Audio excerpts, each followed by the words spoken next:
Good afternoon, everybody. Happy to see that there's more people in the audience today than there are up here. We're missing a few, but we have a quorum, so no reason not to get going. It being 9 a.m., I hereby call this meeting to order. If I could ask everybody to stand, please, for the Pledge of Allegiance, that'd be great. Pledge allegiance to the flag of the United States of America and to the republic for which it stands, one nation, under God, indivisible, with liberty and justice for all. Ms. Jenkins, would you be so kind as to tell us which one of us is here? Yes, in attendance today we have Mr. Mark Klingel, Mr. George McDonald, Keith Polius, Nailed it again. thank you, and Chairman Heiko Kallenbach. Thank you very much. Has everybody had a chance, members of the board, to review last month's minutes? If so, does anybody have any issues with the minutes as they exist? Hearing none, could I have a motion, please, to accept the minutes? So move. Second. By Mark, second by George. Discussion? All in favor, say aye. Aye. Aye. Motion passes. Last month's minutes are approved. Thank you very much. Open to the public speaking. First of all, before we say that, I'm supposed to introduce Todd. Do we have at least have a picture of him? I could do that. Give him pull it up on my phone. No, I'm just kidding. We got FAA's contact info from Andy just yesterday or today, and so he right away called, and he's been on the phone with him for a while now. So that's where he's hung up. He'll be here in a little bit. Okay, great, great. What are they talking about? Something fun? The Luke Fraser issue. The what? I'm sorry. The Luke Fraser issue. Oh, yeah. Oh, is that your friend? Yes. Got it. Very well. All right. Thank you very much. Anybody from the public? So actually, I was going to talk to that. So it took us a little bit of time because we had to dig up and we relocated some offices. But we did provide the DOT contact and then the Yes. FAA contact, who coincidentally wanted to be put on the phone to speak to this board during this meeting. Oh. But I don't know if that's in jeopardy now if he's on the phone. The FAA officer is in favor of coming over and training our sheriff's deputies on aviation procedures and law. And I think that could be helpful in this situation. But I'm not sure if Todd's still on the phone with him, if he is now open to speak to the board or not. Okay. So we'll hold off on that. Maybe Todd will walk in a minute. But another thing I wanted to bring up is, as you guys know, we're running the Mesa Pilot Development Program at Inverness. We've had 3 aircraft that we've been operating for them since October for that program, with as many as around 20 cadets at one point in time. We're about to receive about 4 more aircraft. I think I might have said that last month, but they've been delayed. But supposedly any day now, maybe next week sometime. And with that, we've actually already received the next batch of cadets. So we're going to go from about 20 cadets up to 40 cadets here in the next week or so. And actually, most of them are here conducting their not IoT training, but basically transition training into the Pipistrel products. With that, one of the difficulties we've had that we brought up is housing, and we now maybe have a solution, interestingly enough, out of Fernando County, where I'm not sure if you're aware, there's a facility called the Chinscut Retreat Facility. That property is actually owned by the state of Florida and then leased to Hernando County. In the past, Hernando County subleased it to an entity that then operated the retreat center. That company went kaput during COVID because no one could use the retreat facility, but they were tied into the contract. And so the property became available. When that company went out of business, the county didn't want to operate it, but the city of Brooksville did. The city of Brooksville, in turn, doesn't necessarily want to operate it, but they do want to maintain it and preserve the historical significance of the site. And there may be the opportunity for Wright Rudder to lease the entire, not the historical building that's operated by a historical society, but the 7 cabins that each hold up to 8 cadets. So up to 56 cadets could be housed there. Could be a perfect opportunity for us. to find housing because it's just down the road, about 15 minutes or so from the airport, even though it is in a different county. Really set up perfectly for that sort of thing. The city is interested in having us as tenants. We are next, I finally just got to tour the facility yesterday after about 6 months of working with them to do that. It was a little bit complicated because the city didn't have control of the facility yet and things like that. Facility is wonderful, but the next steps are there's a Brooksville City Council meeting on the 19th that I'm going to be present for to make our case. And I wanted to request, if the board feels it's appropriate, if I could have a letter of recommendation from the board to take to Brooksville City Council to present to them, because that would help our case. There are several other companies and entities that are interested in leasing that facility. So it is kind of a competitive process, and it won't only come down to the dollars and cents. It will come down to kind of best use as well, since it is a public facility. And so that's where a letter of recommendation from the board would be significantly helpful. The downside is obviously that's 11 days away, so that does not give the board a lot of time to compose that letter and get that done. But hopefully it would be enough time if the board is so inclined. Todd, since you're here, I wanted to ask if that gentleman is still interested in speaking during today's presentation. Sorry for my tardiness. Which gentleman? Sorry, the FAA officer was previously going to have me call him for this meeting and talk to the board. That's who. Sorry for being late. That's who I was talking with. He's also emailing me some amplifying information about Mr. Frazier. So he is not coming in. He didn't tell me he was. No, he's not coming in. No, but speaking about it, I'm sure he will. Okay. I didn't know about it at the time, but I can try to arrange that. I'll give him a call. Well, he wanted to call. I was going to Okay. call him now during open to the public. If that's I do have correct more with the board. information about it, but if he's going to speak, Before you do that, though, let's if you don't mind, did you have anything else besides FAA? There's obviously a whole bunch of other business that we're going to talk about, which I'll save for later. When we get Okay. to those agenda With items. respect to the cabins, I think it sounds like a great solution. What how many bedrooms does each cabin have? So each cabin has 4 bedrooms that are set up with 2 individual twin beds and its own bathroom. So each cabin has 4 bathrooms. So each bedroom has its own bathroom. And it's got a with kitchen. a shared kitchen and living facility. And it's actually beautiful because it's one of the highest points in Florida, like 276 feet or something like that. So excellent views. And these are they're furnished, I assume? They're fully furnished. Yep, fully furnished, and would be including electricity, internet, water, those sorts of things. The city is going to maintain the grounds because it's acres and acres of land, and then maintain the facility. So it will be quite a significant opportunity, but a significant risk because renting the entire facility is not inexpensive, and that kind of scares me if something were to happen when we sign up for that. But Yeah.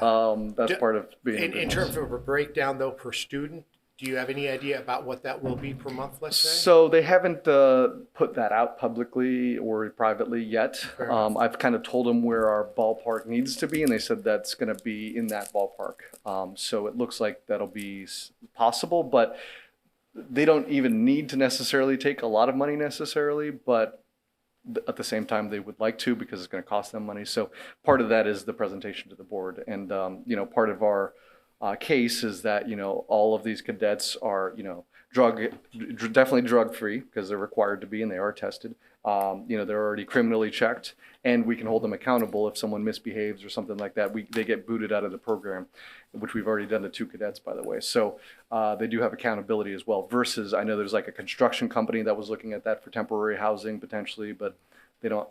It might not be the same as quality as we are able to Roughnecks, provide. aviation students. And it seems like yours is going to be a lot longer term anyway than something like that. I'm sure that's going to weigh heavily on it. Yours is an ongoing relationship versus just a construction project. Yeah, and to be clear, it would be a company that puts construction people up temporarily. Yep. So it's not just for one project necessarily, but I guess, I don't know all the details. Yeah. But there are other competitors, and that's where a letter of recommendation would help, for sure. Any other questions from anybody? Well, I was going to say, if the board would like to offer a letter of recommendation, I would offer to post it, send it to Quince, and then to everyone for you to sign. I was just going to say, normally we don't take action on something until we've had a full month to digest it, but time being of the essence, I'm inclined without objection to offer up a letter of recommendation if somebody would like to write it. Well, as I said, I have no problem. So Okay, being at the Inverness Airport, I'd be more than happy to do that. that'd be great. That'd be great. Just, I assume that the board would be supportive of this. Yes. Charlie gets no say because he's not here. Yeah. Okay, then, Quint, Do it for chairman's signature. exactly.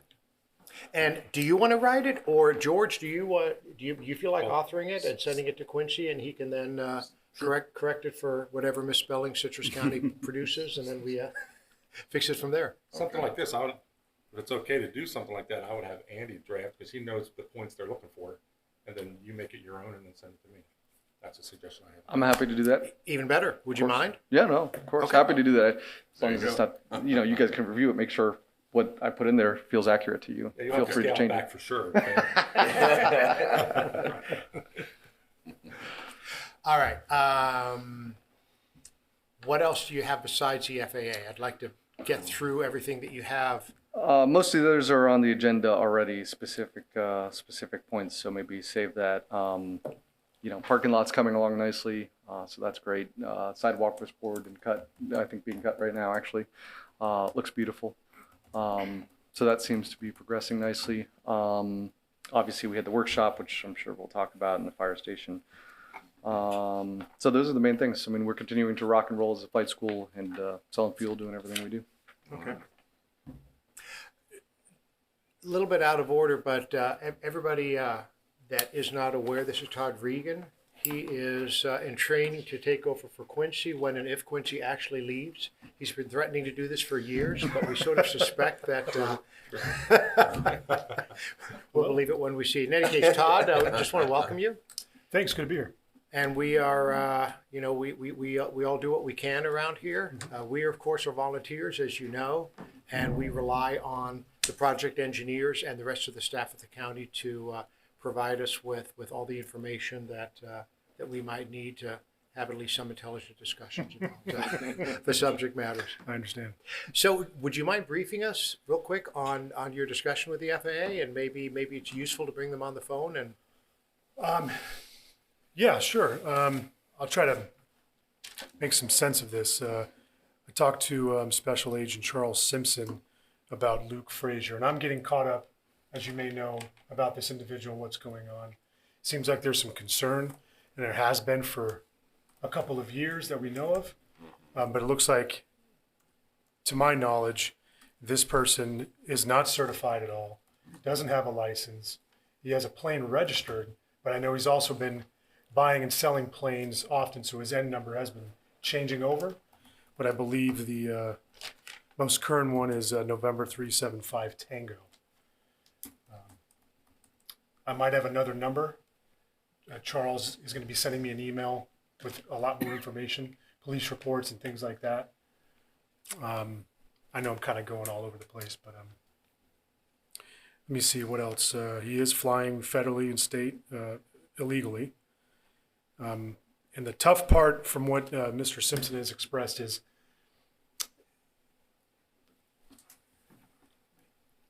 someone from the FBO or someone that knows he's actually taking off has to contact them in the sheriff's department, and then hopefully if he's landing back here, then they can catch him on the ground.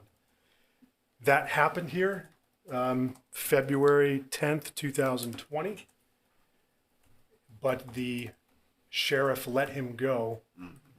I guess there wasn't enough information for him to be detained. Hence And the need for training. Yeah. that's pretty much what he said. Special agent said you shouldn't have let him go. And also on the day before, he was in Ocala, hopped a fence, took a plane off, and he was caught again, and they let him go. Saying not enough amplifying information, so that does allude to not enough training for them to know that what you're doing is a third-degree felony in this state. And not a lot of states have strict rules like we do, but hopefully, I mean, it's a matter of time. This gentleman's been doing this for quite some time. So, yeah, the fleer's on him. I'm sure he'll get caught sooner or later. So what did this gentleman propose as far as Really, it's, remedying the training? I could talk more about that with Charles, but it sounds like just kind of getting the word out and talking with the sheriff's department.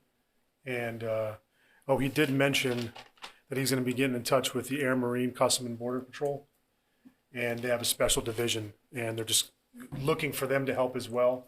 That when he is taking off, any data that they can spot, they'll try to intervene.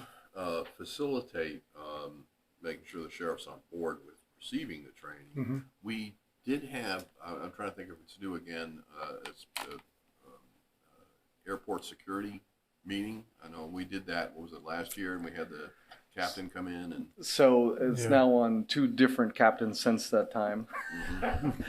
And I have not yet had the opportunity to meet with the new person. They're not a captain, I think they have a different rank, but the new person who's in charge of the aviation division at Citrus County. So that is something that is in my plate, but I haven't had time to do that yet, just yet. Did I answer your question, or amplify anything, or? I'm still not entirely clear as to what the FAA expects. It sounds to me, well, the FAA is a little more, they're trying to be proactive as much as they can, I guess, but it's going to be a little more reactive. They're really dependent on the people that are here to report to them that, hey, this is what's going on. It's been done. I don't know if it was you or someone else at Inverness contacted them. So it's just being there at the right time, but we also have information that he does a lot of night ops. And he's hopping fences, and it's hard to catch the guy. Well, for 3 years, it was actually that gentleman who called us, and Yeah. then we called the deputy, and it was a whole chase and everything. It's Stayed there for 4 hours, and then ended in nothing. And then for 3 years, I've been talking about it in front of this board and also to the BOCC, because we as a county choose to allow him to have the premises at our facility at the airport. And that we knowingly doing that, knowing that he's purposely endangering the public in our opinion and in that gentleman's opinion. So that's why I continue to talk about it, because we bring up other security issues. This has been ongoing for 3 years, and it's difficult because there's that gentleman who doesn't really have enforcement power, and the sheriff is unwilling or unable to do anything about it. And then, county attorney came back and said, we need to continue to lease him hangars. So it's kind of everyone else's problem, essentially. And that's why I continue to bring it forward, is because it's just a matter of time before, something happens. Yeah. Well, he does have some power. He can revoke a license, certificates, things like that. But there's nothing he has to revoke. So even if he did, he would still be doing the same thing. So, this doesn't look good on our sheriffs, and it doesn't look good in Ocala as well, because they let him go. So if he was to go flying and endanger, a passenger, or however it ended, it definitely wouldn't be looking good on the law enforcement either. So more to follow with this gentleman. It does seem like this has been a exhausting nature, but that's. It kind of sounds like we need to have another meeting. That's supposed to be annually with the. Yeah, it should be, but again, I haven't even met the current person, and it took me. You asked me who the current person was, and I couldn't get that even out of the sheriff's office. They would give me that information. And then when I looked online, it was another person that you mentioned. So, hopefully sooner than later. I guess I'd kind of like to ask you guys if you could set that up with the current commander, captain, whatever the correct title is, and then. See if we can get that going in the next week or so we can get them on board so that FAA can do this training, and then hopefully the sheriff's department will realize they do have the authority to detain the person when he wants to take off with. Yes. So clarify what you're saying. From the sounds of it, we're going to set up a meeting with the FAA person and the liaison from the sheriff's office. Yes. I think maybe we'll have a Zoom meeting because that guy's in Atlanta. He said he'll come in person. He would come in person for a meeting. Okay. Good, even All right, better. we'll work on It's that. Luke has been on the top of his priority list for 3 years now. Oh, okay. That's, Yeah, he's, you can hear it in his voice. Would one of you want to attend that meeting?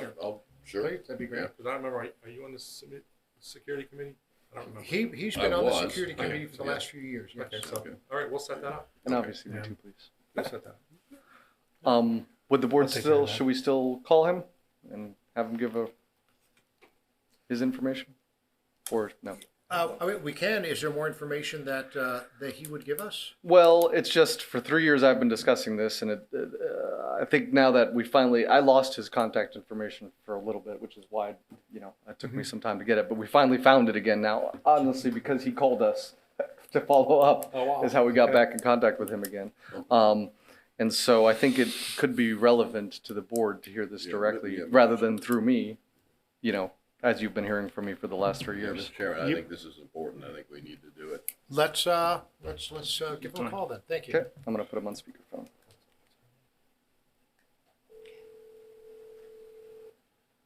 Hey, Kat, can you hear us?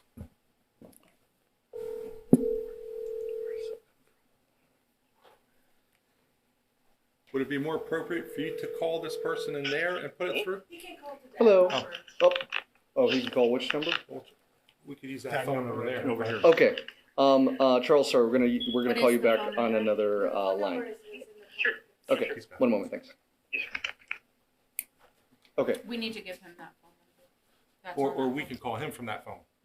yep, I think it's Title 14. Glasses. that's what he said, yeah. Title 14 something, I can't remember. Put it on speaker. Yes. Not easy to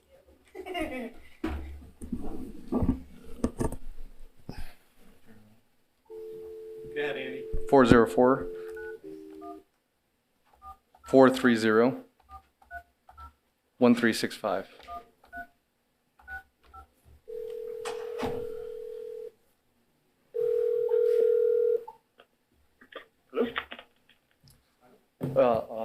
Charles is his name. Oh, Charles? Hey, how's it going? Good, sir. This is Quincy Wildcat, Citrus County Aviation. We're here in the Aviation Advisory Board meeting. We have you on speaker, so we'll have this conversation. Hey, how's everybody doing? Okay. Doing great, thanks for being available. Do you have about 5 minutes to talk with No, us? absolutely. Thanks for looping me in. Just FYI, I do have my FISDO here in Orlando, Flight Standards with the FAA. They're looking into. I just talked to him, sent him information. He's looking into a certificate to see if he's valid to operate. But if you want, I can give a background on my line of business in the FAA. And we can talk about Luke Frazier, if that's okay. That'd be great, thank you. All right, just let me know when you guys are ready. Go ahead, we're ready. Well, great. Thanks for having me. Again, Special Agent Charles Simpson with the Federal Aviation Administration based out of Orlando, Florida. I'm not flight standards. I work in security investigations. And the best way to describe my job is that I'm the liaison between law enforcement and the FAA. So, and we deal with anything involving aviation, anything involving aircraft and airmen, specifically private aircraft. We also deal with drones, laser strikes, any illegal activities. So operating without registration, fraud, terrorism, drug trafficking, human trafficking, money laundering, et cetera, et cetera. So, very small group. We're only about 23 strong nationwide. Cover the U.S., Canada, Central South America, some places overseas, Europe. So we're all over the place. So anywhere U.S. aircraft operate. So that's pretty much what I do. Got a call yesterday from DOT OIG Special Agent Archer Williams. We referred a case about Frazier over to OIG to possibly go after him criminally in 2020 because there were a few incidents where he operated, at a time without valid certificates, without registration, without medical to different airports. So the first incident where he came on our radar was that him and his girlfriend, so Luke Frazier, him and his girlfriend, they hopped the fence at Ocala Airport. Aviation unit saw him hop the fence. They sent Ocala PD to go stop him. I don't know what he told him, but he was able to leave. So the next day, same thing. So he left Ocala, went to Inverness, KINF. I think he was departing. I coordinated with the FBO to contact the sheriff's office to kind of intercept them, which they did. And I'm not sure what they told him, but they let him go as well. So definitely some issues at the time, because at the time the aircraft wasn't registered. His medical wasn't valid. His last medical was 2011, and his POS license was a student POS certificate. Actually, can you guys give me 1 second? I have a FISDO calling me. Give me 1 second. It isn't Mr. Frazier. Sure. Actually, yeah, I missed a call. But anyway, so he left. So definitely some issues with that, especially at the time in 2020 when he operated out of Citrus County. Because I was on the phone with a deputy. I told him everything about his aircraft not being registered. Certificates. Now, some things have changed. That's why I contacted Flight Standards just now to figure out, can he operate on that certificate? So that's what I need to find out. But his student POS certificate is dated in 2011, which that's no longer valid because a new system came out in 2016 for the new student POS certificate. So because it's a light sport aircraft, some things have changed. So I'm going to get more details and then email my findings to you guys. With that, any questions for me?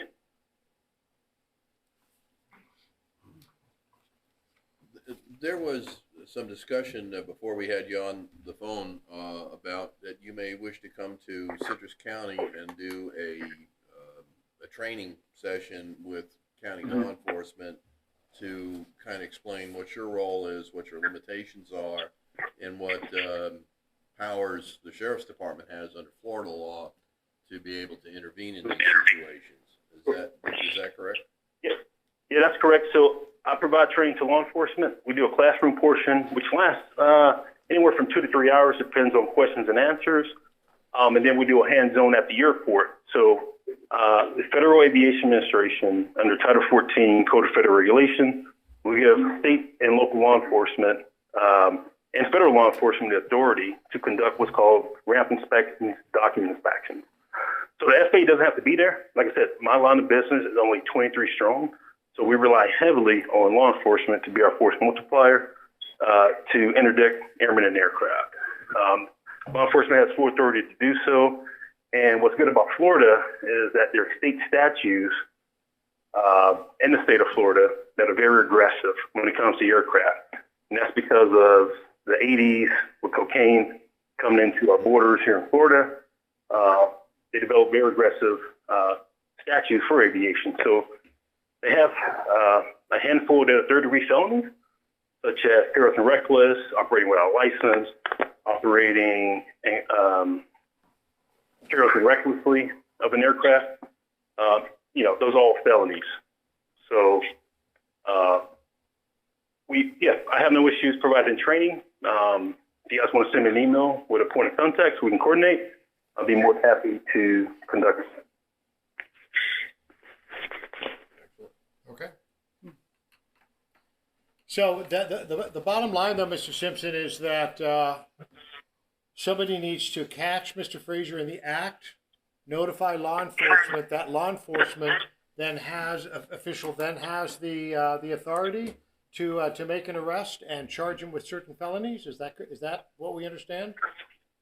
Yeah. So the best thing to do if he operates, which is hard to track him, but if he does operate in and out of the airport, it's good to definitely stop him, conduct a ramp inspection on Frazier. Look at his documents, get a statement, and then we take it from there. I'm waiting on I'm waiting to get correspondence back from Flight Standards in reference to Frazier to see if he qualifies to even operate. So I'm pending that response right now. And who would be authorized to conduct such a ramp check? Is that law enforcement again? Yeah, law enforcement can do a ramp check. I can do a ramp check since I'm FAA. But yeah, any state or federal law enforcement agency can do ramp inspections on aircraft. It's just like a traffic stop on aircraft, where you ask basic questions, ask for documents. It's actually easier than the traffic stop. Right. So, for example, owner-operator of an FBO would not have that authority. It has to be law enforcement? Well, depends on the FBO rules. But yeah, correct. It has to be law enforcement. I know certain FBOs at different airports, they may ask for, a registration, for example. But I don't think an FBO can ever ask for all the documents. Because the pilot can say no, and there's really nothing that, can be done if the pilot says no. Gotcha. But yeah, specifically law enforcement or the FAA. Okay. Any other questions for Mr. Yep. Simpson? Andy, anything you want to add? No, yeah, Charles, so Todd will be in contact to coordinate a security Sure. meeting with the sheriff's office here in Citrus County. Yeah, for sure. And I appreciate that. And I just got an email back from my flight standards point of contact with the FAA. And he mentioned that he should have a logbook signed off every 90 days with a student pilot certificate and must have some kind of medical. If it's a basic med, then he's good. Otherwise, he must have a class 3 medical or better, which he doesn't have a medical. His last medical was in 2011, so it's way expired. Way expired.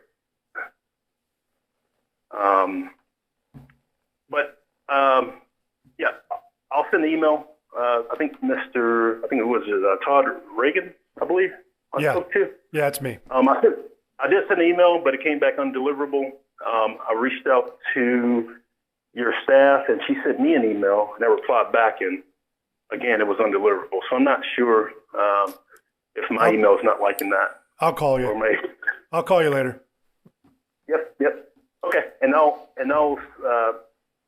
do more research on Frazier and his certificates and operating, which, reading this email I just received, they said that he has to have some type of medical, which he does not.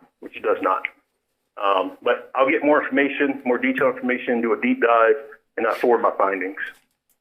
If everybody's okay with that. Great. Yes, thank you, sir. Thank you very much. Oh, thank you guys. I appreciate it. Okay. Have a good afternoon. All right, you too. Thanks. Members of the board, any other comments on the call or this issue? So, I do have a quick question.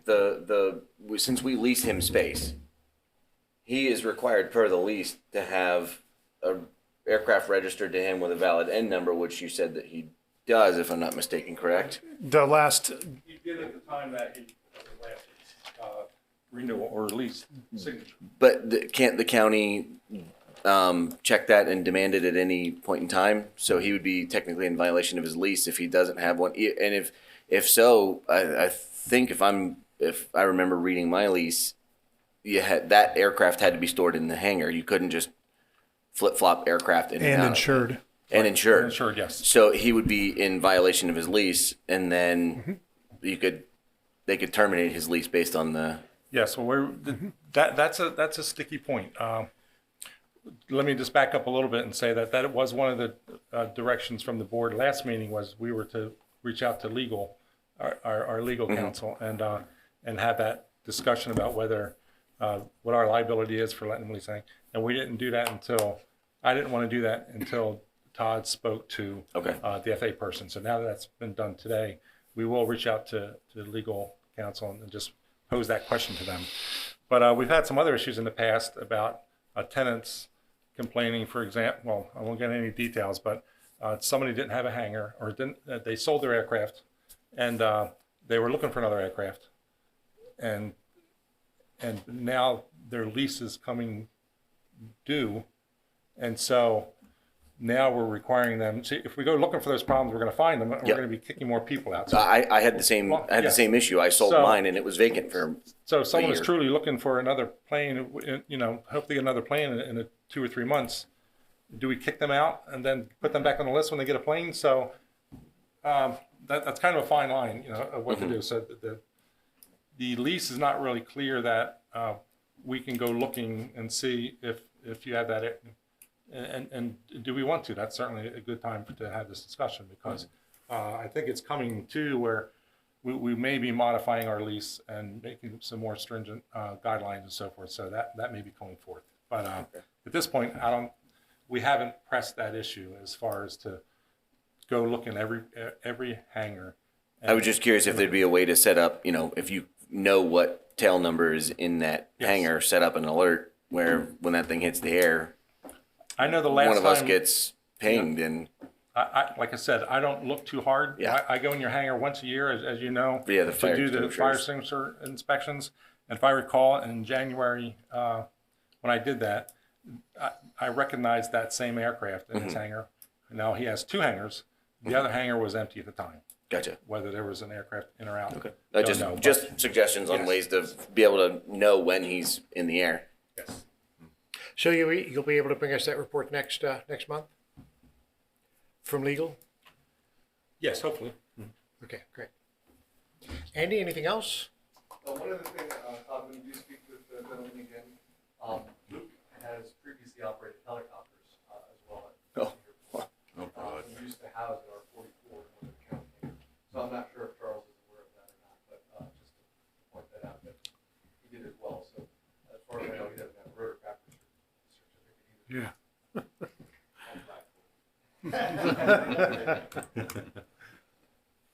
Okay. Anybody else from the public like to speak? Heck yeah. How y'all doing? Two reasons I'm here. First, I'm hearing of this, but there might be other ways also to do that. The sheriff's department has volunteers, citizens on patrol. Why can't there maybe be some people in the aviation department that could help maybe? We're at the hangars all the time, so maybe they could have some other pilots or people around there that is volunteers for Citrus County Sheriff's Department that can look for problems out there. I seen some problems out there recently during, it was New Year's, and the park out back there's people shooting off the really big fireworks in the park there going off in the direction of the runway. You call the Sheriff's Department, they don't know anything about it. There's nothing they can do about it. It's fireworks. People are setting off fireworks, but I don't think they should be being set off that close to the aircraft. First of all, where the skateboard track and all that is, they were right there shooting them off, and that's way too close to the airport. But I don't think the Sheriff's Department knows what they can and can't enforce, or the fact they shouldn't be there. So maybe that's just a solution. Maybe that they'd want to do that. The other thing is, obviously, you mentioned trying to get more strict on hangar leases. I like the fact that we're strict in some ways, but, there's no doubt that I'm considering maybe upping my aircraft at some point in time and getting something bigger and better and better. If that's the case, we all know that if it's prime time to sell my aircraft now, if I order something, it's 3 years to get it, if I order an aircraft. I don't think it'd be fair that I lose mine, as long as I have a valid medical and maybe a license. I think that should be it. I don't want to lose my hangar because of something like that. So, I think that we ought to consider that rather than saying, hey, I'm all for maybe putting something in there. I also can't be working on cars during that period of time, and maybe something in there, if you're in that period of time and you want to sublease it or get with the FBOs, if this can be turned over to the FBOs, and they can sublease it for you, somebody passing through, something like that, but I don't want to lose my hangar. So I just like for you guys to consider that. I think is fair, because they're hard enough to get. I think the next thing is, I already know you guys we're all in favor of the land leases and moving forward. We've already talked about that. I just want to say thank you guys for your input on that. It's important. But the other thing important to that is the terms that they're trying to change. Again, sometimes we can be too strict where it's not beneficial, that I don't want to invest my $250,000 in building a hangar if it's all in favor of the county.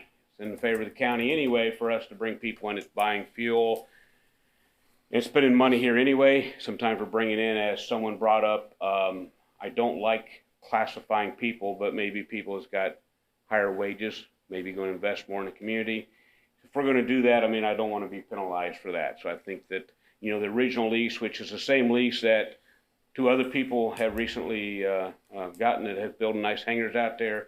One of them, it'd be nice if we could get the same deal right on the ramp where we get to use the nice, beautiful ramp, taxpayers' dollars to park our airplane. But I understand we can't. We're going to have to build our own approach and all that. We're all for that. But I don't want to spend that kind of money for them to tell us, well, you know, you can't sublease or what have you. If my airplane's in there, there's room to put a little pits in there. I think that if we can house another nice airplane, I don't think we should be told, no, we can't do that. So some of the verbiage are trying to change, and the term is another situation. So I just want to continue to get your guys' support in keeping the original lease term and agreement we had that was given to the others. If it wants to change afterwards, that would be fine, but I think where we started at, we've been working on this well over a year now. I think that we ought to kind of get what we were originally told and more or less promised on where we're at now, and then if they want to change something later, move forward, that's great. But consider it also, somebody's going to invest, you know, in the county, in aviation, because we're a small group anyway, then let's support it. So. So just so you know, this board did pass a resolution, I think it was last December, recommending to the board that they stick with the original leases. And of course, at this point, we're advisory and they are the county commissioners. So they're, and hopefully the things that we said on Tuesday will encourage them to reach out to you guys, the folks that are wanting these leases, and come up with some kind of equitable terms that's going to work for both sides. Right. Well, and hopefully, you know, some of them are wanting to wait 6 months now till we get the survey done or whatever they're going to do. You know, obviously we don't have 6 months. If it's 6 months out, I've already got an agreement with Marion County, and so does Mr. Kelly. You know, I don't want to drive all the way to Marion County. Fuel is much cheaper there, but it costs me to get there. And if I want to go flying, I'm not really saving time to fly over to see my granddaughter now. If I drive there, get the plane out and go. So, I mean, I would like for it to be sooner rather than this 6 months term. I know at least 3 of the commissioners said we're ready to get shovels in the dirt. Let's move forward. Because we all agreed that it's not going to be affecting the future plans of the airport. And I'd like to push for that, see if we can't get it on the board, you know, or to be heard at a meeting before 6 months. So I don't know who needs to put that on there. I'd sure like to see somebody do it before they retire, hint, hint, and get it back and to get it back in front of them.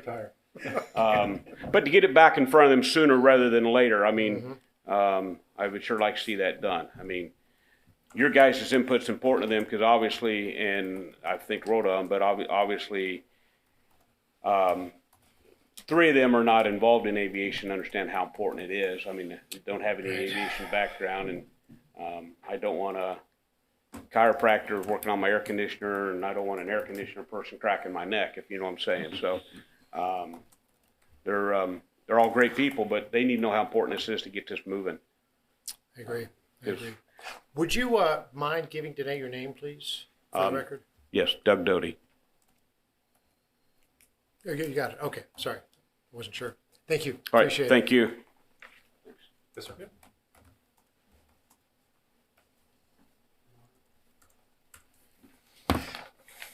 Anybody else? Hi, I'm Barry Simons. I'm president of EA Chapter 1674 at Inverness Airport. And just kind of mentioned that we're having a fly-in and drive-in cookout type thing on the end of the month on the 24th from noon to 3 o'clock. It's open to the public, so anybody who wants to come and support. It's basically our main goal is we're trying to do a fundraiser to get our first scholarship for a glider rating for our youth. So that's our big goal for there, and this is our first stage of it. Thank you. Wonderful. Okay. Thank you. Anybody else? Having introduced Todd, is there anything else you wanted to say? Welcome. No, I don't think so. Okay, good enough. Airport equipment repair replacement schedule. Yes, sir. Let me just back up just a teeny bit.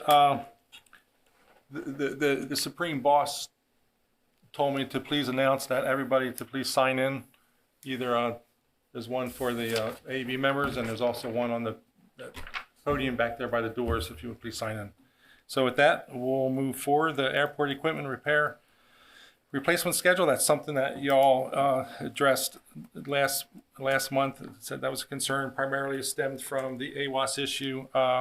So we did reach out to the AWAS person, the type of AWAS that we have.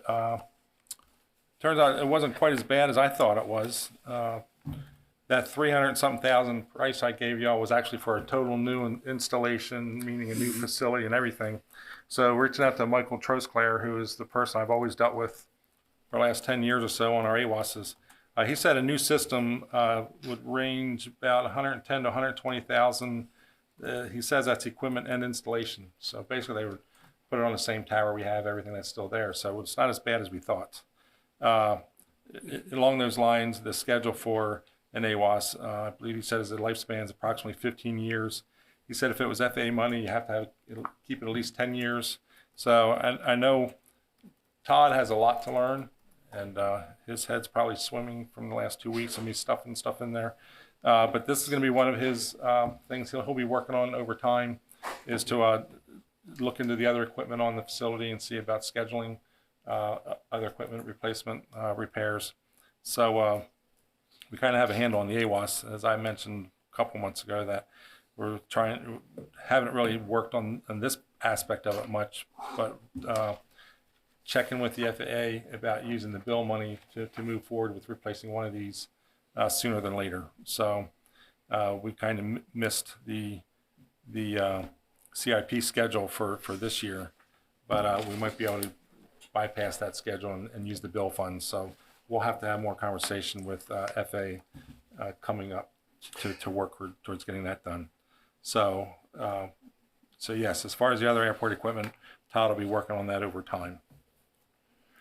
Did you say that the FAA will normally fund the replacement of AWAS equipment? Yes. Over a 15-year span? If it was their money, you had to have it at least 10 years, which we have. So okay. Because I believe it was FAA funding that funded the last two, if I remember correctly, the one for Inverness and the one for Crystal River. And under new business, Mr. Chairman, if I may go on, that's all that's listed there, but some new things came up recently since we've developed the agenda. One thing was, I think it was just yesterday, maybe the day before, I received the updated DOT economic impact study. I emailed that to y'all.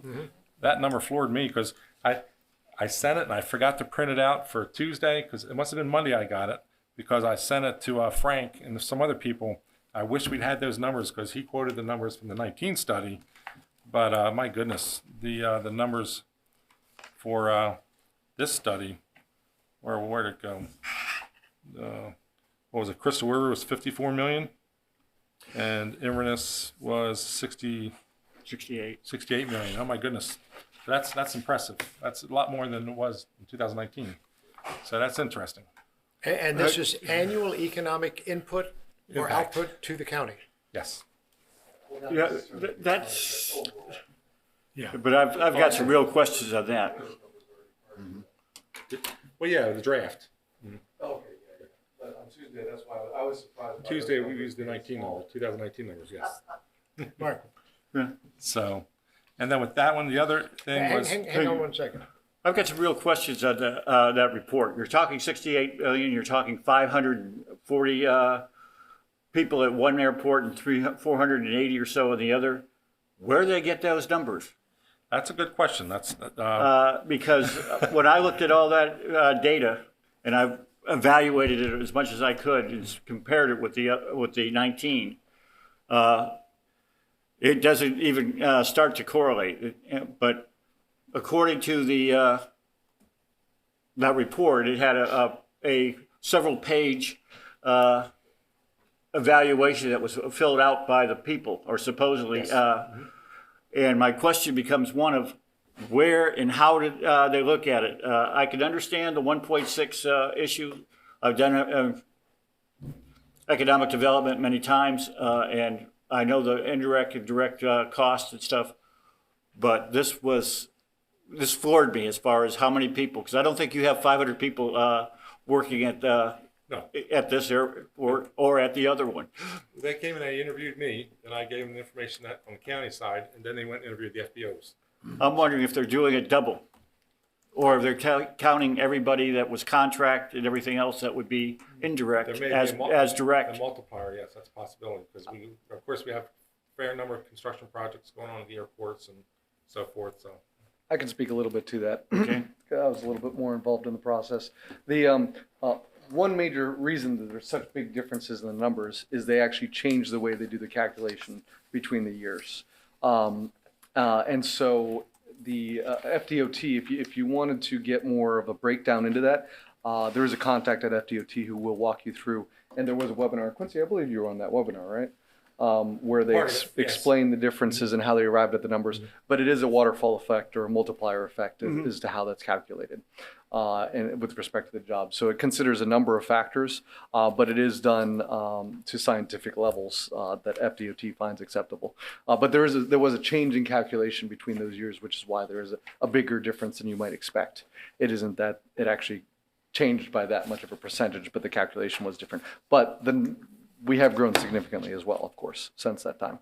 So, but if you do have questions, I urge you to contact DOT, and they'll be happy to walk you through that. Actually, I believe the webinar is available for download now that I think about it. That's fine. Thanks. Just for the record, I was there for the webinar, and I admit I don't have much of an economic background, but in essence, what I'm reading into this is that if the Inverness Airport were not there, 540 jobs would not be there. What 540 jobs? I mean, there's some number of jobs, obviously, at the airport. There's some number of jobs at various restaurants because there are people eating at these restaurants and or hotels. Seems like an awfully inflated number somehow. You know, they would talk regularly about multipliers. Mm-hmm. And, Oh, yeah. Okay. Yeah, it goes, mathematically, it goes beyond my comprehension as well. Yeah, me too. They insist it's right, and they put a lot of money into the study. Sure they do. Next. I just have to regress. It makes me think when my previous career as an environmental scientist, SwiftMud, my boss, I just remember I used to do a fair amount of water quality work and doing statistics. And he always said, keep it simple, stupid. So, okay, so next, the financial study. I know two of you were at the meeting on Tuesday, so you're aware of financial study. I did send it to everybody email, so y'all have it. If you have any comments on it, we're actually moving quickly on this. We were told to get this on the June 20 agenda. So Todd and I put together the work authorization for it, sent it down to management budget. They've done the budget transfer, and again, I understand it's going on the June 20 agenda, so this will be moving pretty quickly. And as you read through this, you'll see there'll be opportunity definitely for this board to have some comment time. So look forward to see what this study has to say, actually. Yeah, thank you. My interest is that they do, in fact, provide this board with the opportunity to provide input. They talk about, they want, as I read it, they have a plan to come up with their own mission and vision statements.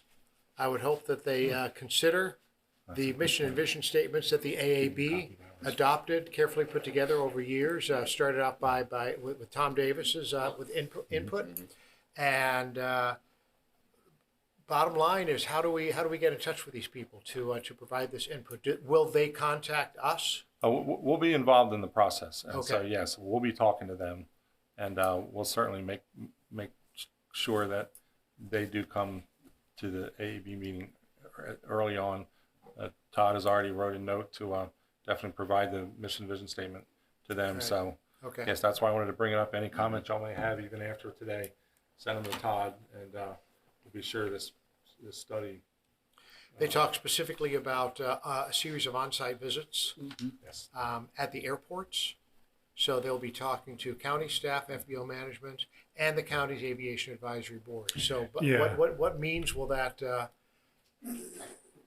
what form will that take, this contact? Will they want to get together with the 7 of us? With one of us? Will they come to a meeting? How does that typically work? We're not sure at this point. I think maybe at a minimum, when we have a kickoff meeting, maybe just have you chairman there, so we won't have to advertise that as a meeting, but certainly have you at that kickoff meeting and express those concerns, and we'll be sure to lay that out the way we're comfortable doing it to provide Okay. the right feedback into it. Yeah, if you don't mind staying on top of that, I mean, we don't have direct access to exactly what these folks do and when they start doing it. Yes. Did you say the June 20th? That's the meeting at which the BOCC will, I mean, on Tuesday, they certainly expressed their full support Yes. for making sure Frank has the money. So as part of our process, we're using one of our continuing services aviation consultants, and we have to do a work authorization, and since it's over the 35,000, that work authorization has to go to the board to be approved. Mhm. So before we can let them loose. So Quincy, you're aware that they added it as an agenda item on Tuesday and approved 40,000. yes, but now they have to approve the work authorization. Got it. Yes. They did add it to the agenda that afternoon. Yes. Wow. Oh, Yes. Okay. well, For the funding. Yes. So they didn't add the scope on the agenda. They added the approving the funding for it. Mm-hmm. So. well, that's 90% of it. Oh, it is absolutely. I just like to add too that, I mean, whenever we did speak with them, and it seemed to be expected that they were going to meet with you. Okay, So- good, good. Yeah, just let them know we're available at any point. They have our email addresses, you have our phone numbers, Absolutely. and we're ready and willing to give them whatever they need. Absolutely. Wonderful, thank you. Okay, the next issue, this was again as a short notice. This was I got this yesterday at 5:35 p.m. So I got it today from our Vert Tower person Les. I don't know if any of y'all read this, the email from Les. It talks about he recently did a deal with Avionics for 1,000 new sensors. These sensors will provide Civil Air Patrol will receive a live view from those new sensors to aid in search and rescue. They're also to monitor airborne planes for Florida Power and Light for when they deploy one of their large drones after a hurricane or for power line inspections. If y'all would read this and if y'all seem okay with it, I'm kind of leaning also on Andy and James. If this seems like a good benefit, then I'd say we put our name in the hat for this because it's additional information. Did you have a chance to read it, Andy or James? I did, and I'm also familiar with the Florida Power Line Sonics that they operate as breathing aircraft. Actually, I must say so. I'm in favor of it. It'll just consume a little bit of energy that we will probably not use. James? I needed more time to go through that. Okay. All right. Thank you very much. What sort of action do they need from us? It sounds as though they're going to do it whether we want them to or not. No, they asked us to let them know if they want it. If we want them to, then they will go and install this new sensor on the tower where their existing sensor is at each airport. Oh, I see what you're saying. So If we're willing to host the additional sensor that will feed to the Veer Tower system, would we have access to the data that comes in on these new sensors? Or is that data even relevant to tracking the number of operations at each airport? Well, I'm not clear on whether the existing sensor will pick up these aircraft. Are you familiar, Andy? The way I read it, this doesn't provide us directly with any additional information. So that's why they're asking us to opt in. We don't get anything for it, but it will cost us some amount of power.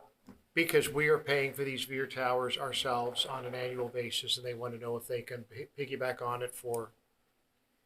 Okay. Yes. And this will be at some cost to the FBOs or to the county?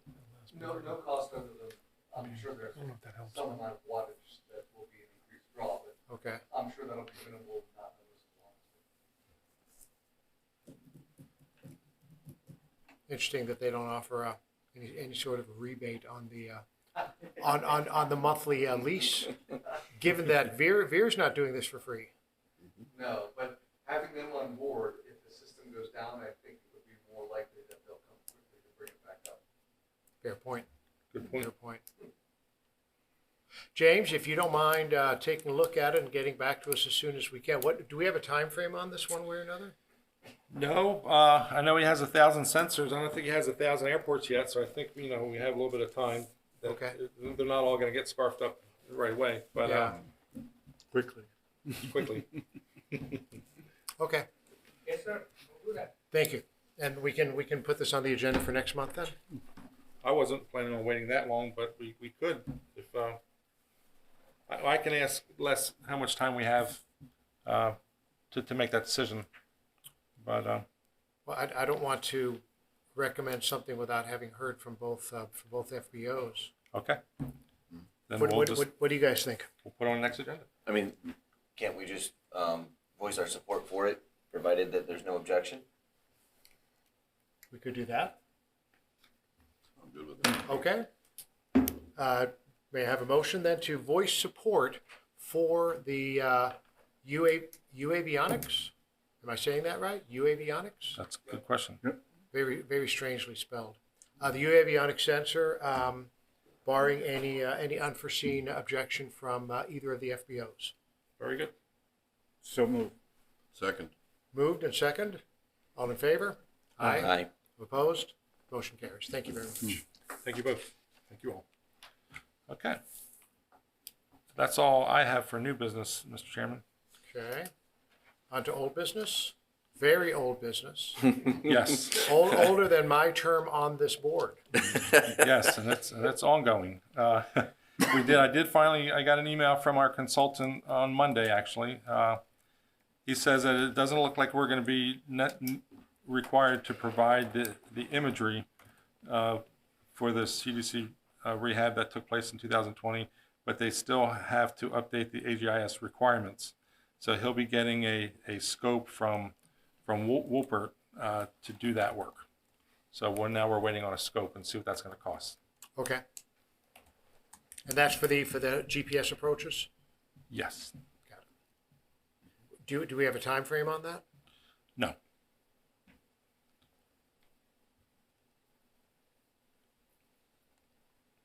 I don't think it'll take them too long, but Okay. we'll bug them in a week or two, or we'll give Kyle a call this week and see. Yeah. And again, just to Give reiterate, us a date in there to keep once pushing. the threshold, once the extension is complete and the threshold of runway 27 is changed, that approach will no longer be authorized until the FAA has had a chance to redo it, to do this. which means we need to have the approach to runway 9 going on. Right. All that being said, while the construction is going on, it may well be that 927 is closed altogether, at which point there may or may not be even an approach to runway 9 if it's not usable. Well, you're talking about the runway being closed altogether. I don't think that should have to happen. It shouldn't have to happen. We should be able to put a NOTAN and Right. a runway closer X on the one end, and just let them know that they may have to land short or something. Right. Right. But that will need to be definitely spelled out during the design. Good. Good. Thank you.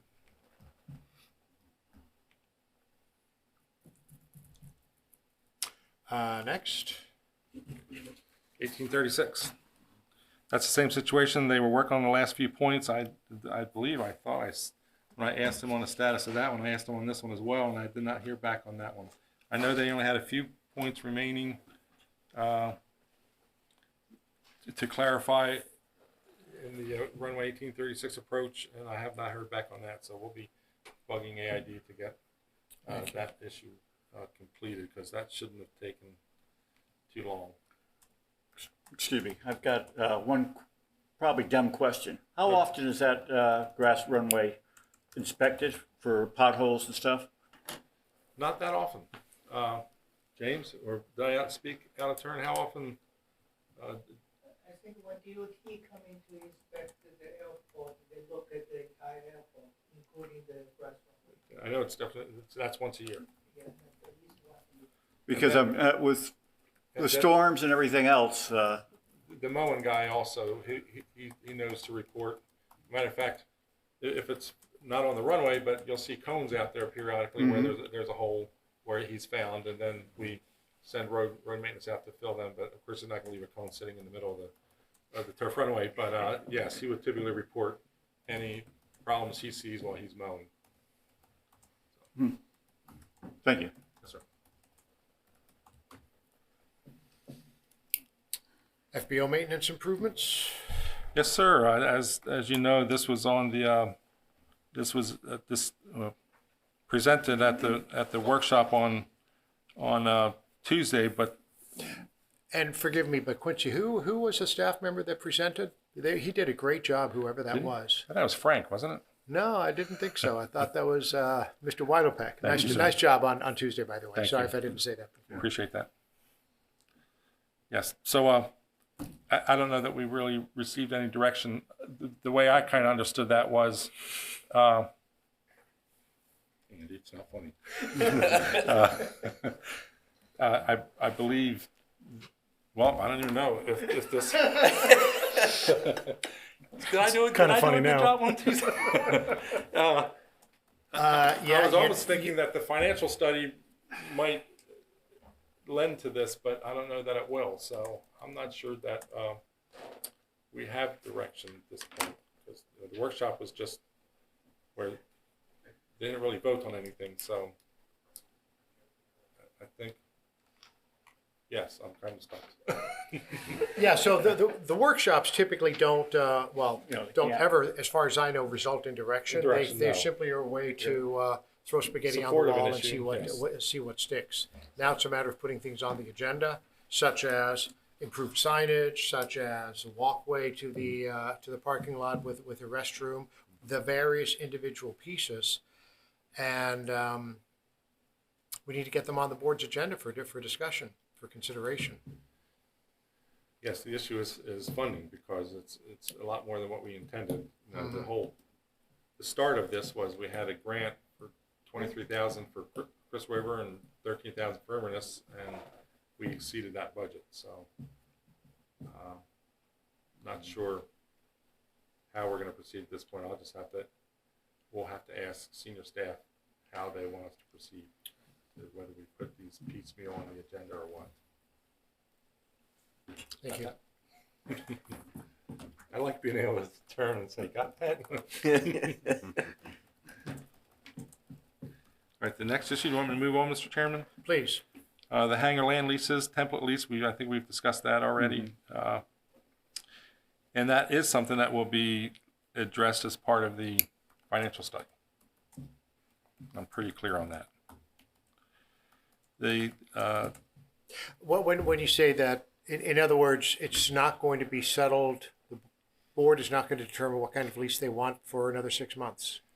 Well, as Mr. Doty shared, 3 of them were pretty much in support of moving forward now, but 2 of them wanted to be more careful and do the study to see what the study said. So, yes. So this is another issue. I've heard that. This is another issue similar to the FBO maintenance improvements that we'll have to ask senior staff how to proceed on this issue. Excuse me, question on that then. Why can't they give us interim results, okay, or temporary results from the study? So say that you're going to do the leasing and everything else, instead of waiting the full 6 months, after 60 days or something like that, give us an interim proposal where we could break it to the board. That's a possibility. I think that's an assumption, but I feel like that's expected. We're going to be in touch with them quite often, so. And they already expressed that they don't think that this study will take 6 months. The people that, the resumes and so forth that we read on these people, they seem really sharp. Yeah. So we're pretty confident that this consulting firm is going to do a really good job on this. And they said that they don't think it's going to take 6 months, but still, I don't want to drag this out any. Mr. Doty and Mr. Kelly have waited too long as it is. Mm-hmm. So that is something that we'll see if we can push that forward a little bit somehow. Both of those issues. Whatever you can do, I think this board would be very much in support of. Yes, sir. Powerballs. Power line ball markers. Todd's been handling this. You want to go ahead and brief them on that, Todd? Talked with, I just drew a blank, representative from Duke. He's worked with you before, Josh. Talked with him and we filled out their marker ball agreement, and that's all been submitted. Should be illegal now. Or no, are we waiting for? No, we didn't get to that. We have to go into that system. So what happened was, Yeah, that's right. as y'all are aware, that I submitted that agreement to our legal through the process, and she responded about 2 weeks ago saying she wanted us to fill it out. The only thing that really needed to be filled out was the location of the issue. Yeah. So we got power pole numbers off the power poles, put them in there. We talked to Josh and got the cost, and then filled out Chairman Ruthie Schlaball. And so that was about it. Fill out. But we had to get confirm the poll numbers with Josh to make sure, he agreed that they were the poll numbers that he took. And they're not supplying the balls either. So. And then he gave us the cost. So the cost was like $600 something for them to install them, but we have to go find them and buy them. So, but anyway, the point was to get the agreement filled out and send it back to legal, and we'll do that this afternoon or tomorrow. It's just a matter of going on the dashboard and submitting it. So, yeah, you did already do that. I walked you through it. Yeah, we've already submitted it. So yes, we've done our part. So now it's got to go through 2 directors above us before it goes to legal. Yeah. Okay. So, and one of them's out on vacation this week. So yes, it's on its way back to legal for their review. Whether they sign or not, because one of the things she mentioned, as I was kind of alluded to early on, was that even Josh told me when he sent me the thing, he has very few municipalities that are willing to sign this thing. So one of the other comments that came back from legal was this indemnification clause has to come out. Now, whether the Duke attorney is going to let it come out, that's a whole issue. So we'll see how it plays out. Okay, good enough. Yep. Okay, next, aviation workshop. And we discussed that already, so unless anyone wants to say anything else about it, I think we have that covered. Yeah, I was there. Mark was there. Several people in the audience were there. I thought that there was a lot of good information passed on to the board by Quincy and by Frank. Yes, and very much. hopefully there'll be some action on the part of the board. Board members did. Yeah, they're sort of a little bit between a rock and a hard place. They want to move forward. They're tired of studies. They're tired of all the delays, all the time that it takes government to move forward sometimes. At the same time, they don't want to rush into something that they're going to be held accountable for 20, 30, 40 years, even after they're gone. So I have a lot of sympathy for their plight. Been there. And but that's why they get the big bucks, right? So they're itching and raring to go. They want to move forward on some things. I think they understand the needs and the wants and the desires of the FBO operators and of the flying public. And I think whatever we can do to continue to nudge them in the right direction. We certainly have a friend on the board in Commissioner Davis, and I think several of the others are as well ready to move forward with things, and they just need to get a little bit more broader support before they're willing to throw the switch. Is that about? Yes, sir. That what you saw? Okay. I have something that isn't really aviation workshop related, but I forgot to say it earlier. But it pertains to the VOCC meeting that day, which is my memory. But to vote at that meeting also was, if you recall, about a year ago, a year and a half ago, I wrote a grant for a hangar to be built to house the Whitworth Beach Technical College Part 147 Aircraft Mechanics School. I wrote that at the time because the county didn't have an economic development director. Obviously, we now have Frank, who joined us 4 months ago. So he's taken over that grant. He took what I did and made it vastly better, I'm sure. That went through the board on Tuesday, got approved. But here's the big difference between his submission and mine. At the time when I submitted it, we were under the previous county administrator, Randy Oliver, who said I can't use county resources in the submission of that grant, which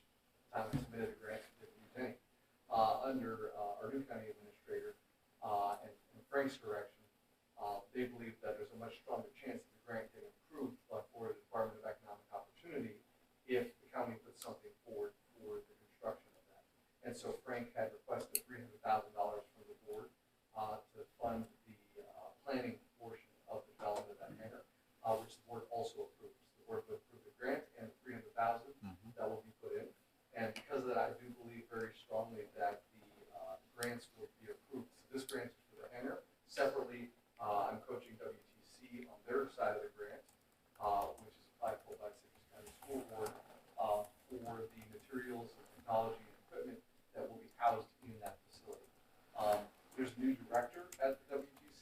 I believe his name is David, and he's just getting on board with running WTC, but I'm helping him to get their grant submitted as soon as possible, because ideally it gets submitted in July, early July. Once those two grants get submitted, I am planning to go see the acting secretary of DEO, Meredith Ivy, again, to continue lobbying for the efforts. But last time we saw her, she spoke very favorably of approving our grants potential. Maybe that's something we can add to the agenda. I forgot about that, but that's super important. We're super excited that VOCC approved it again, and this time with $300,000. So I think it's got a better chance of getting approved. And on the WTC side, they didn't really have any money, but Ray Rudder has offered around $100,000 of in-kind donations, and that's contained within the WTC side of the grant, so that both grants have kind of a local match, which the state sees as very favorable. So super excited that that's moving forward again. Yeah, congratulations. That's great. I mean, in general, I got to say that a maintenance school here, an A&P school here would go a long way toward Very much so. improving a lot of things. Not only for the youth of Citrus County as an opportunity, but then also other people coming in as the Mesa cadets are, as all the foreign students coming in from to both airports. I'd like to make a comment on that. Sure. So who would be teaching the program? So that's a common question that comes up, but the funding, if it did get approved, so everything is dependent on funding. We're asking for $10 million in total. If the funding does get approved, there'll be timelines for the grant, of course, for the development of the hangar, the purchase of materials. So that'll take about probably, if I were to guess, 3 years just to construct the facility. While that's going on, simultaneously, the curriculum will be developed. I say developed, that's not actually true. Curriculum will be donated to WTC. We already have that lined up, but we will tweak it. Part of the reason I'm motivated to do this is because we want mechanics in force. But most 147 schools are teaching extremely outdated techniques and technology. Sure. And we're working on electric aircraft. And so we'd like to see a curriculum that's more in line with future technologies or emerging technologies. You mean you don't do fabric repair anymore? We do still, absolutely.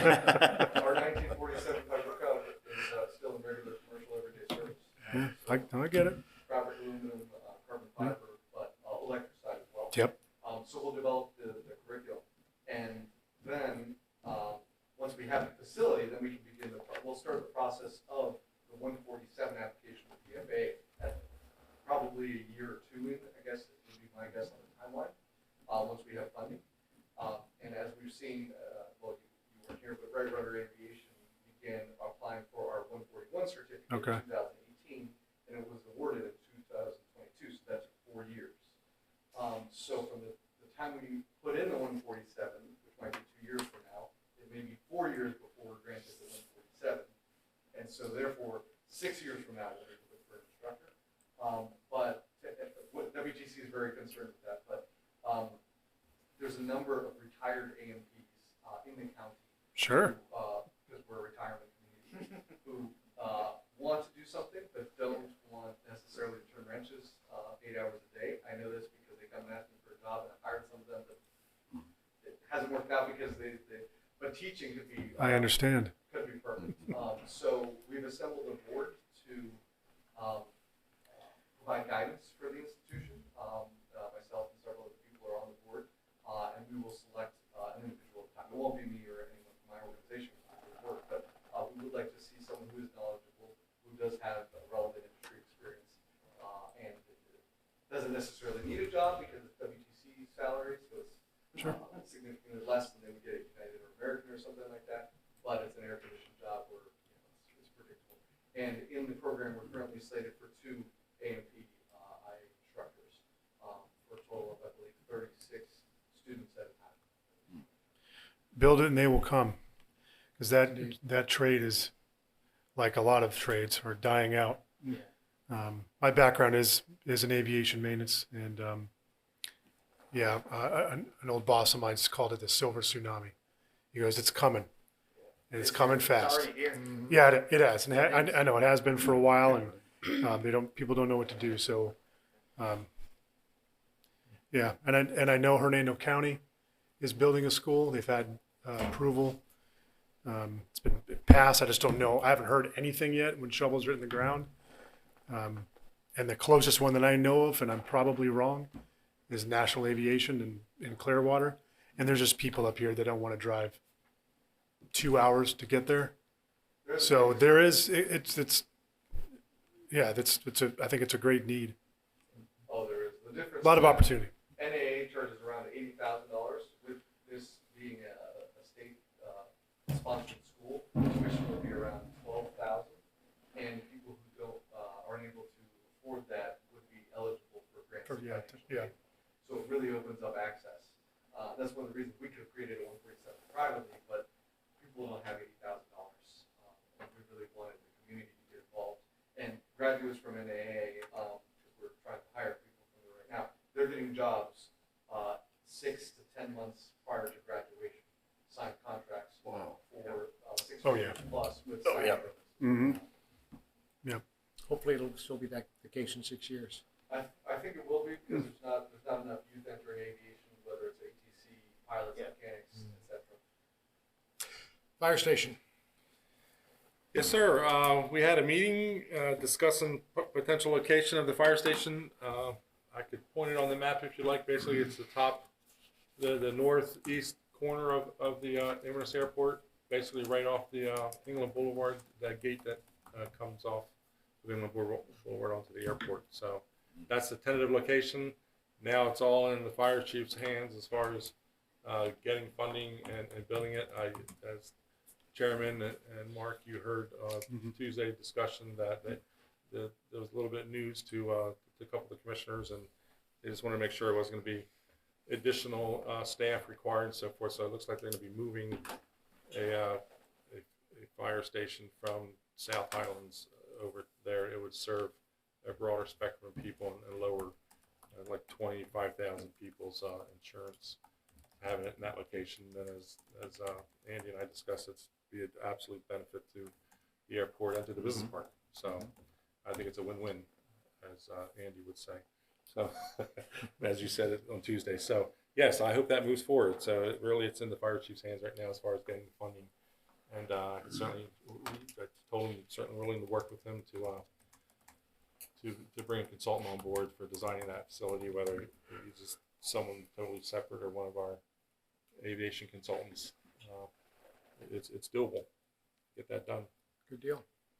Hangars, we have a lot of vacancies in hangars. Yes, we do. Don't need any more buildings. So that's about it. And it's been kind of revolving a bit lately.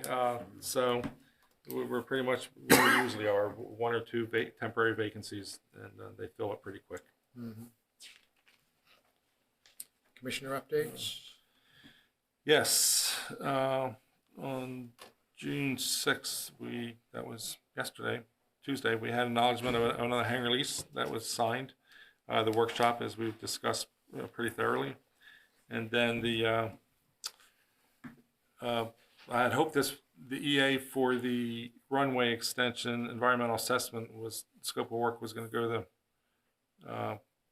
the board on May 23rd with the budget resolution, but it didn't make it. So it's going on the June 20th agenda to be signed, and then we can finally start the EA.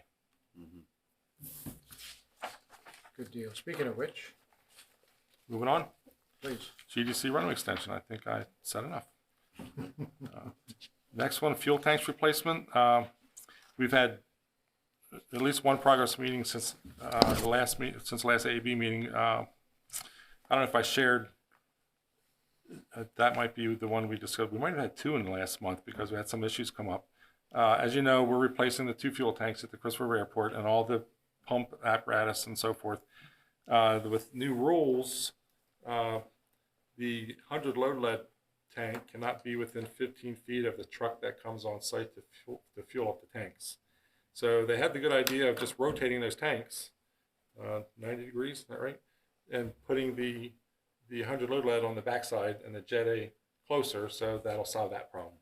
But one of the more tricky problems is due to new FEMA rules, the fuel cabinets where it houses the motors and the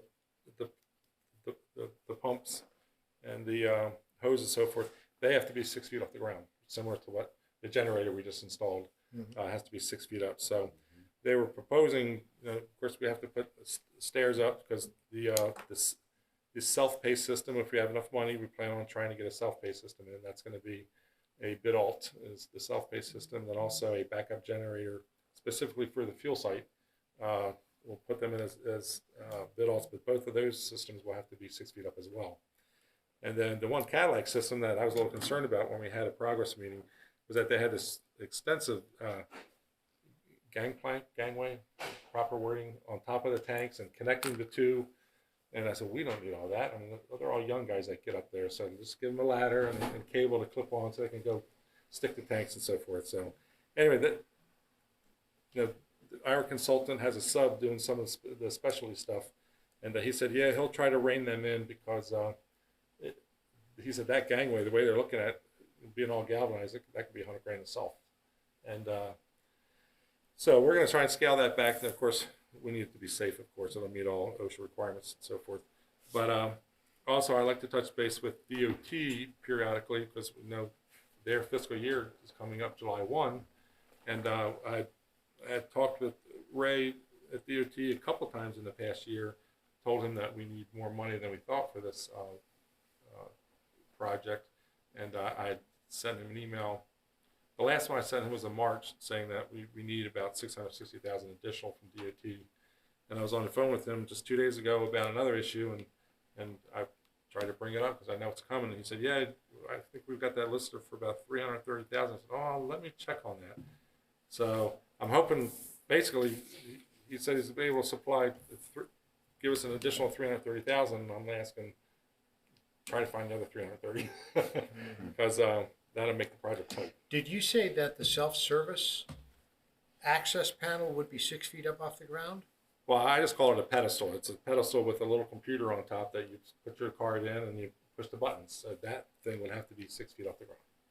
So we'll have to build steps for them to step up. But the hose that's on the reel that the pilot then pulls out to his airplane, that's not 6 feet off the ground, right? I'm not sure on that. I know what I'm calling the fuel cabinet. James are the hoses inside the fuel cabinet? So then I'm thinking, yes.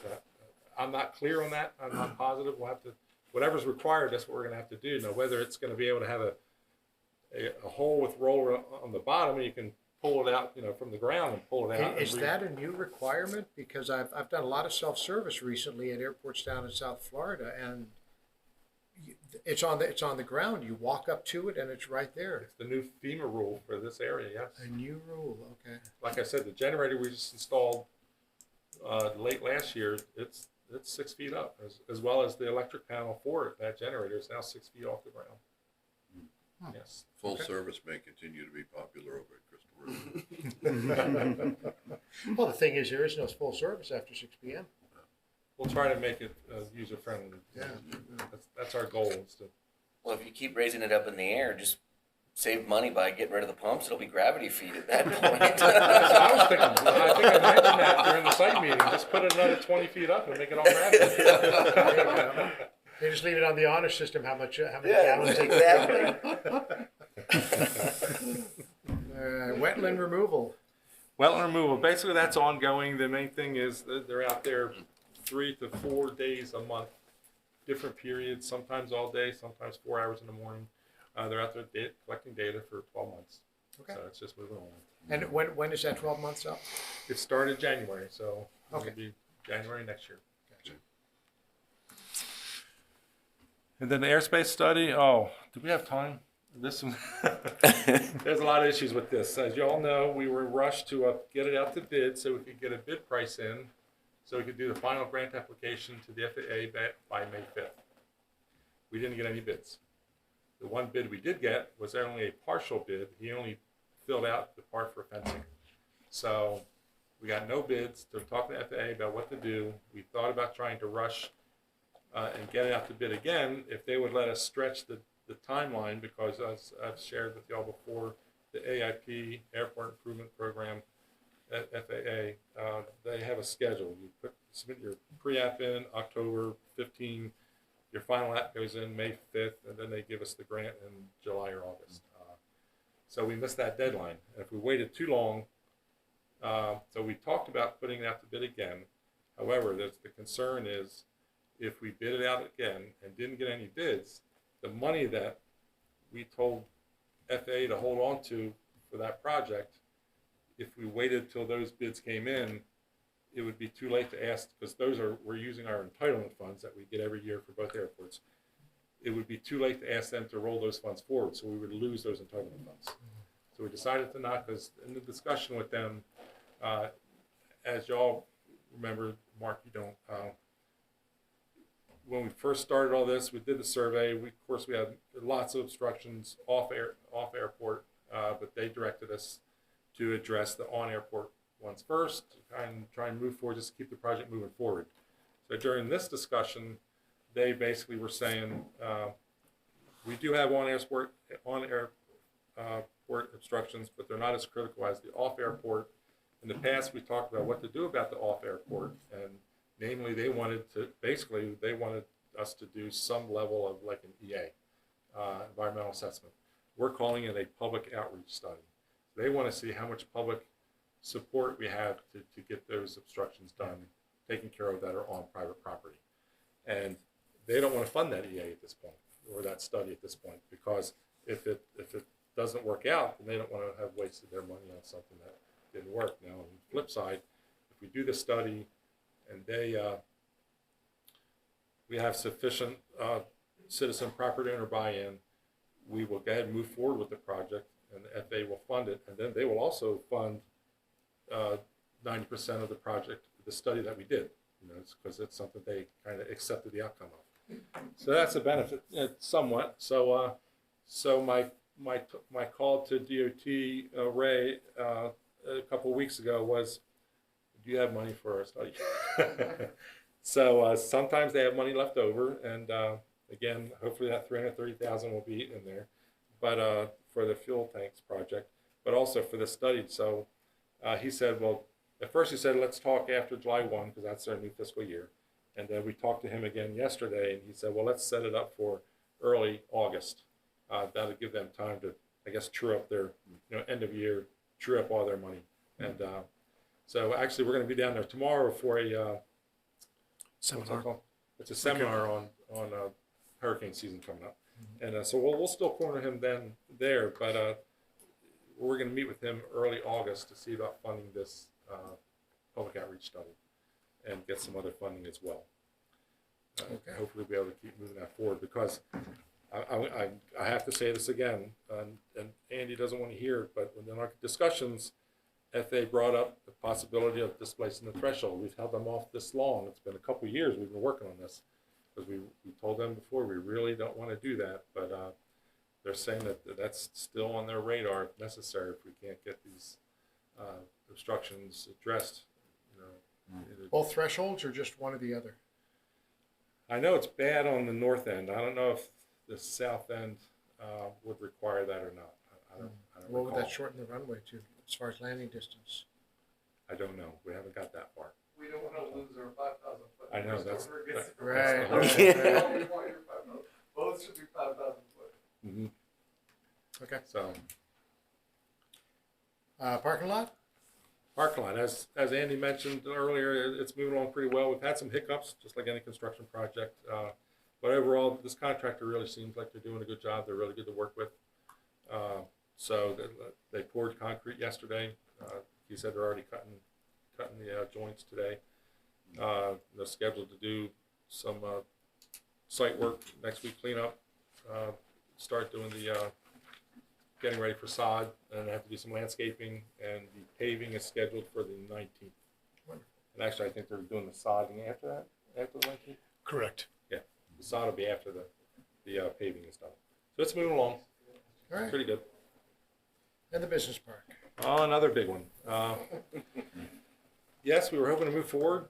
First week of June is what we were told. Well, then we got a couple weeks before the first week of June, when we got word about the gopher tortoises. They counted approximately low 80s burrows, potentially active burrows, on the business park and on Airport Road. And it didn't click with me at first until they submitted the report, and I was looking at their full exhibit, because we only awarded to them 3/5 of the project site, and they went up doing the survey for the whole thing. So the concern was potentially 45 gopher tortoises to be relocated at a cost of about $500,000. But in this case, it's probably be back to the original number that we have in the bid, which was 25, and we already have those funds in the bid for those. I'm pretty much a stickler about getting, because we have an AR that says you have to put contingency in every project, and even in the design study.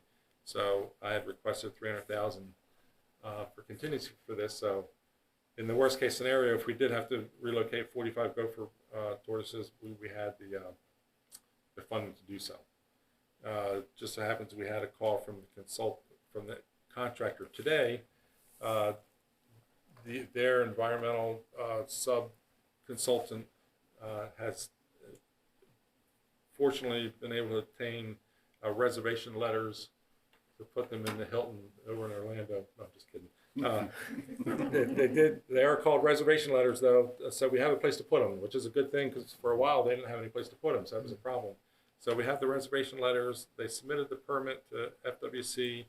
FWC wants proof that this county has approved clearing this property. So we're working with the contractor. Typically, we put it in the contract where we get as far as we can in the permit, work with our permitting people to answer all their concerns, and basically the permit's ready to be pulled by the contractor, and the contractor pays for it. So we're working out those final details for them to get that permit. They can submit the permit to FWC, and then FWC will give us our permit for the gopher tortoises. Beautiful. So I don't see that starting for another couple weeks, and it's going to be probably a good 4 weeks of relocating gopher tortoises. So here we are, say June, July, we'll say beginning of August, we start construction. Hopefully. Is the plural of tortoise not tortoise? I don't think so. Good enough. Why are you looking at me? I was looking at if anybody noticed, we got 2 consultants, they should know. The consultants should know these things. Yeah. Tortoise, here you go. I appreciate that. That's the official. Anything else? The presentation, board communication. As I said, Mark and I were at the aviation workshop Tuesday morning. I thought that went well. And we stay in touch with them whenever they have anything aviation related on their agenda. Anybody else on the board have anything? I'll take a motion to adjourn. Actually, so next month, Friday the 13th will come on a Thursday, and that is our next meeting. Anybody not available to be there? Good. Now we'll see you guys then. Take a motion to adjourn. So moved. George? Second. Second. Mark? All in favor? Aye. Aye. Opposed? We are adjourned. Just Thank you before very 9 a.m. much. Yeah, just before 9 a.m. Perfect time. Well, it's going to be right twice.